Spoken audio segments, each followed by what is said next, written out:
नमस्कार साथियों, प्रताप क्लासेस के यूट्यूब चैनल पर आपका स्वागत है।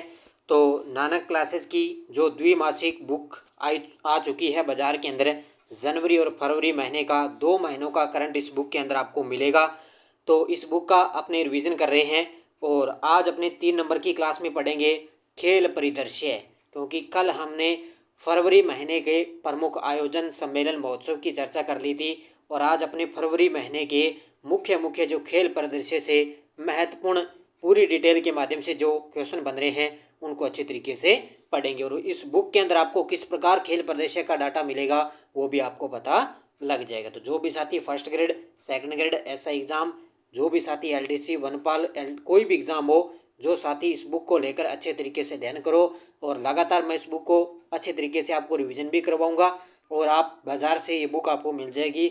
अगर नहीं मिले तो नानक पब्लिकेशन का ऐप डाउनलोड करके इस बुक को आप ऑनलाइन ऑर्डर भी कर सकते हो। तो 2 महीनों की ये बुक है, बड़ी गजब की बुक है और अच्छा कंटेंट भी आपको इसके अंदर मिलेगा। तो जनवरी और फरवरी 2 महीनों का करंट आज अपने मुख्य रूप से खेल प्रदर्शन की बात है करेंगे। तो सभी साथी एक बार कर दें सेशन को लाइक शेयर। सभी साथियों को प्यार भरा नमस्कार, गुड इवनिंग। और इसकी मैंने प्लेलिस्ट बना दी है, तो वहाँ जाके आप सारी क्लासें पीछे वाली देख सकते हो। तो करते हैं स्टार्ट आज की क्लास। तो ये देखो आपके सामने बुक आ चुकी है और इसके अंदर आज अपने पढ़ेंगे खेल परिदृश्य। क्या पढ़ेंगे? खेल परिदृश्य। तो कल हमने ये देखो यहाँ तक पढ़ा था, आयोजन सम्मेलन महोत्सव की चर्चा कर ली थी और आज अपने इस छोटी सी क्लास के अंदर पढ़ेंगे फरवरी महीने का खेल परिदृश्य। तो बिना वक्त ज़ाया किए करता हूँ मैं स्टार्ट आज की क्लास। खेल परिदृश्य पहला है आपके सामने, दुनिया की सबसे बड़ी पोलो ट्रॉफी कोग्निवेरा पोलो कप प्रतियोगिता आयोजित हुई थी और ये जो सबसे बड़ी जो पोलो ट्रॉफी है वो अपनी जयपुर की टीम ने जीती है। तो ये दुनिया की सबसे बड़ी पोलो ट्रॉफी है कोग्निवेरा पोलो कप और ये जयपुर टीम ने जीती। इस प्रतियोगिता का आयोजन कोग्निवेरा पोलो कप का जो फाइनल मुकाबला है वो जयपुर टीम ने वी पोलो टीम को 5-2 से पराजित किया है। तो आजकल क्या है, हमें नहीं लगता भी इस प्रकार का प्रश्न नहीं है, लेकिन इस प्रकार के प्रश्न ही एग्जाम के अंदर अपने को देखने को मिलेंगे। उसके बाद में है सीनियर नेशनल कयाकिंग कैनोइंग प्रतियोगिता। कौन सी है? सीनियर नेशनल कयाकिंग कैनोइंग प्रतियोगिता, जो हर्षवर्धन सिंह सख्तावत हैं उदयपुर के, इन्होंने इस कयाकिंग कैनोइंग के अंदर शानदार प्रदर्शन किया है। इन्होंने K1 200 मीटर स्पर्धा के अंदर एक तो स्वर्ण पदक जीता और दूसरा K1 500 मीटर स्पर्धा में इन्होंने इसके अंदर स्वर्ण पदक जीता। तो 2 कैटेगरी के अंदर इन्होंने स्वर्ण पदक जीता है, K1 200 मीटर और एक K1 500 मीटर के अंदर। तो ये जो हर्षवर्धन सिंह सख्तावत है, इन्होंने उदयपुर से इनका संबंध है, इनका खेल है कयाकिंग कैनोई से इन्होंने शानदार प्रदर्शन किया है। तो सीनियर नेशनल कयाकिंग कैनोई प्रतियोगिता हुई कहाँ पे? उदयपुर से संबंधित हर्षवर्धन सिंह सख्तावत, जिन्होंने इसके अंदर शानदार प्रदर्शन किया है। उसके बाद में है देश का पहला अंतर्राष्ट्रीय स्तर का लैक्रोस मैदान। क्या है? देश का पहला अंतर्राष्ट्रीय स्तर का लैक्रोस मैदान, ये कहाँ पे है? महाराणा प्रताप खेल गांव उदयपुर में। और ये जो लैक्रोस है वो खेल के लिए देश का पहला समर्पित मैदान तैयार हो रहा है, कहाँ पे? उदयपुर के अंदर। बस इस प्रकार अच्छे तरीके से मेरे साथ साथ इस बुक को पढ़ो और रिवीजन करते जाओ। ओके, अगला एलिकेट स्पेन में बॉक्सो कप अंतर्राष्ट्रीय बॉक्सिंग प्रतियोगिता हुई 2026 के अंदर। और मैंने सुबह आपको डेली इंडिया और वर्ल्ड की जो क्लास आती है उसके अंदर इस खेल के बारे में मैंने पूरे आपको अच्छे तरीके से करवाया है। तो एलिकेट स्पेन में बॉक्सो कप अंतर्राष्ट्रीय बॉक्सिंग प्रतियोगिता हुई थी 2 से लेकर 7 फरवरी 2026 के बीच में।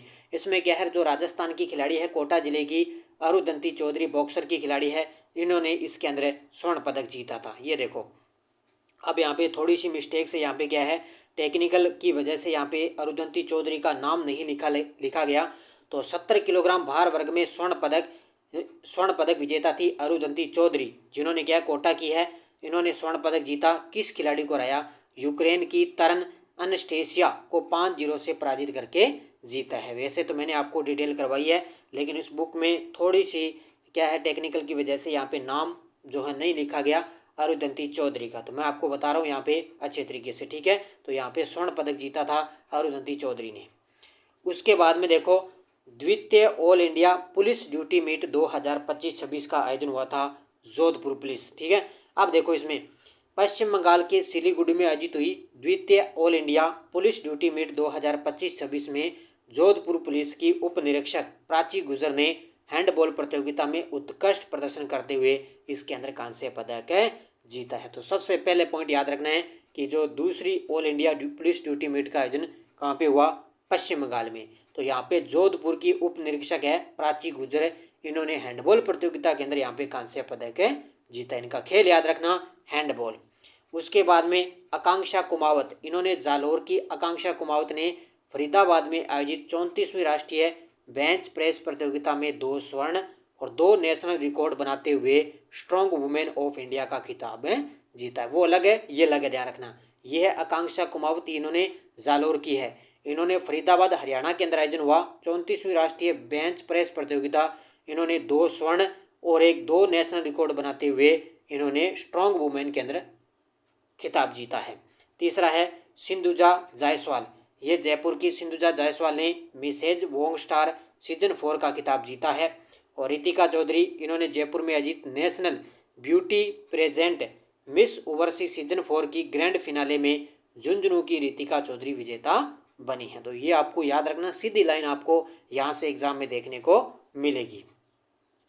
उसके बाद में है पैरा थ्रोबॉल राष्ट्रीय महासंघ कप 2026, ये आयोजन हुआ था इसका अपने झुंझुनू में। इस महिला वर्ग के अंदर विजेता रही थी झारखंड की टीम, जिन्होंने स्वर्ण पदक जीता और फाइनल में राजस्थान को हराया था। यानी कि राजस्थान इसके अंदर उप विजेता रही थी पैरा थ्रोबॉल राष्ट्रीय महासंघ जो झुंझुनू के अंदर आयोजित हुआ।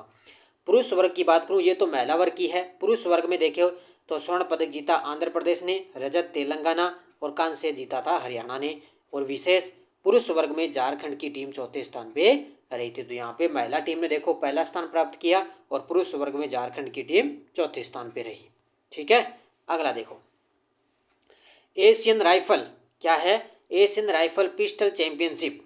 अब ये आ गया अभी जो दिल्ली के अंदर शूटिंग हुई थी, करनी सिंह शूटिंग रेंज नई दिल्ली के अंदर जिसका आयोजन हुआ था।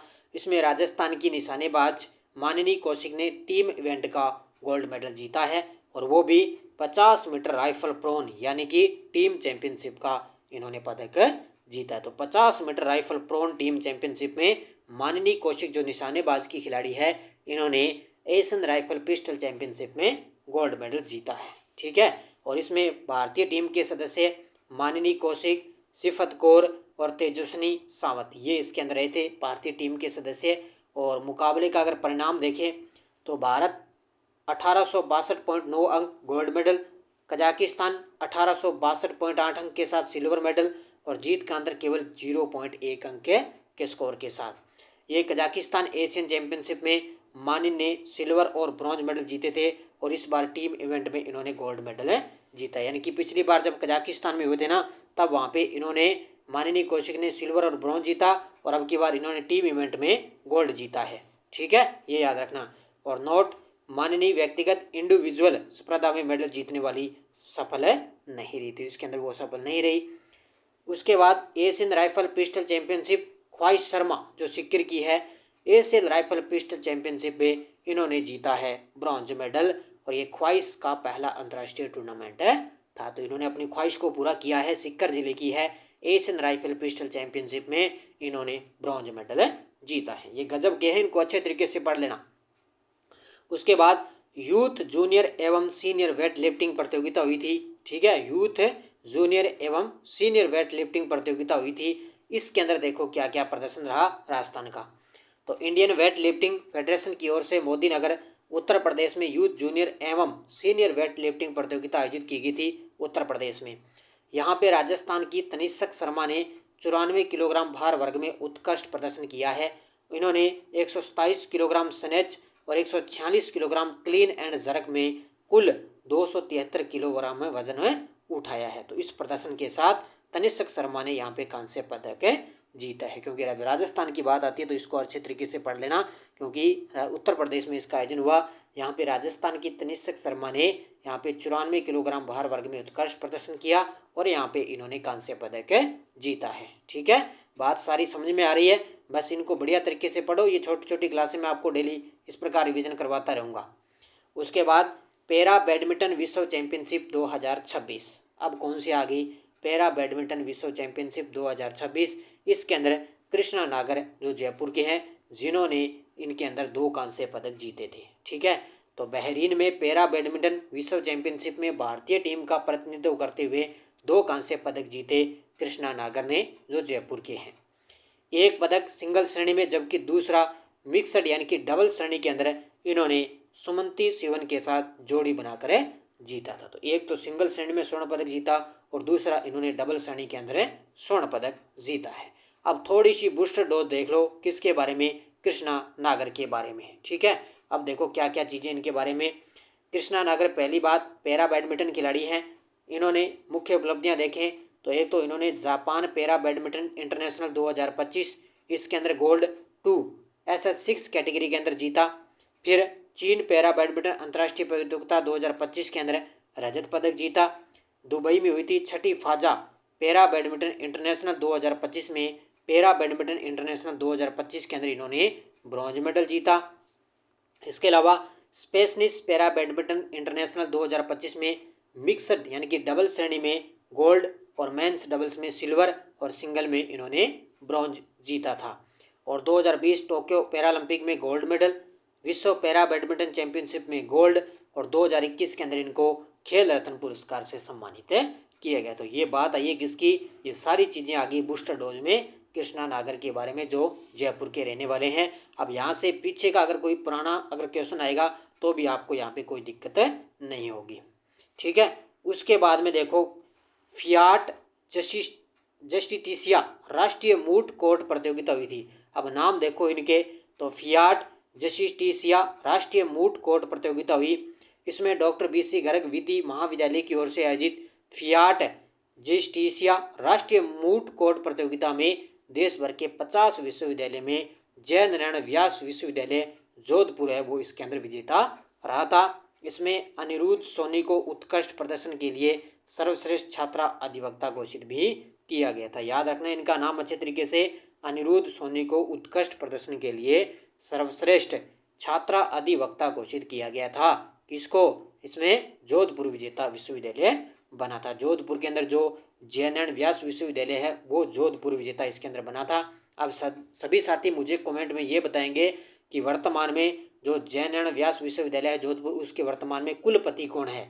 सभी साथी इसका जवाब देना कि वर्तमान में इसके कुलपति कौन है। ठीक है, तो ये आज की क्लास में हमने फरवरी महीने का पढ़ लिया। कल अपने पढ़ेंगे चर्चित व्यक्ति। ठीक है, कल अपने छोटी है मुझे लगता है चर्चित व्यक्ति और चर्चित स्थल दोनों की एक साथ कल अपने चर्चा करेंगे। ठीक है, दोनों को एक साथ कल पढ़ेंगे। तो आज अपने खेल प्रदर्शन की बात कर ली है। ये देखो इस प्रकार बुक में आपको डाटा मिलेगा। ठीक है, तो ये 2 महीनों वाली जो बुक है इसको हम धीरे धीरे इस बुक को रिवीजन करेंगे, कवर करेंगे, ताकि अपने को जो करंट है वो आसान लगने लग जाएगी। क्योंकि अपने एक साथ अगर करंट पढ़ते हैं ना तो सारी चीज़ें गोलमाल हो जाती है, लेकिन उसी को लेकर अगर अपने थोड़ा थोड़ा पढ़ेंगे तो सारी चीज़ें अपने दिमाग में सेट हो जाती है। तो ये अपने खेल प्रदर्शन पढ़ लिया फरवरी महीने का।